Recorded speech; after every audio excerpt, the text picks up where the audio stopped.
Gotten two Texas Filmmakers Production Fund grants. The first one I got for my first feature, Cicadas, which we shot in the summer of 1999, and it premiered at the Austin Film Festival in 2000.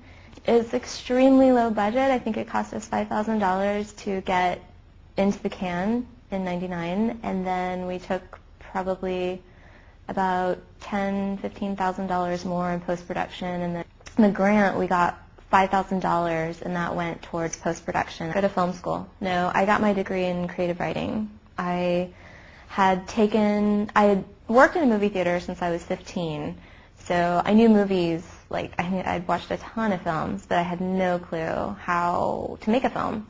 And at the movie theater I worked at in college, a bunch of the film school kids worked there as well, and so I got kind of roped into working on their sets because I was just an able body who could be a script supervisor and run a stopwatch and all that kind of stuff. So that was my first entrance into the film world, was sitting as a script supervisor on a friend's thesis film, sort of watching the process.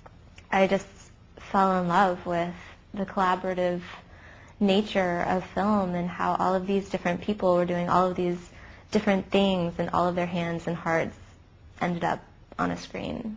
You know, it's just a lot of us being scrappy, and if we couldn't get a dolly, we would make a dolly. If we couldn't, if we had some weird shot that we wanted to do, there was this 360 shot that we wanted to do in the first feature, and my DP and his dad, who are both like Eagle Scouts, created this mechanism to do this 360 shot where they had the camera mounted and it would do this full thing.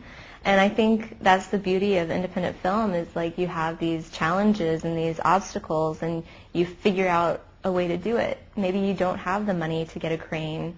You figure out another way to get that height or that movement. That's more of a creative way of doing it. You don't need a film school degree to write a grant.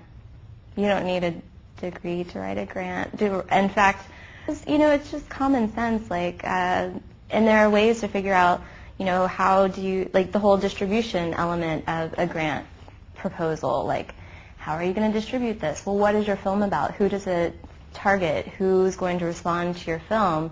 You find out who your niche audience is, and then you find out where that niche audience is, and what age bracket is that. It's all information you can find out on the web. I think anybody who's making a film should fill out that grant application that AFS puts out there, whether they're applying or not, because it makes you think through your film from the very beginning to the very end. I think a lot of people don't think about, you know, once they've finished the film, what are they going to do with it? In fact, a lot of people think, oh, I finished the film, I'm all done, yay.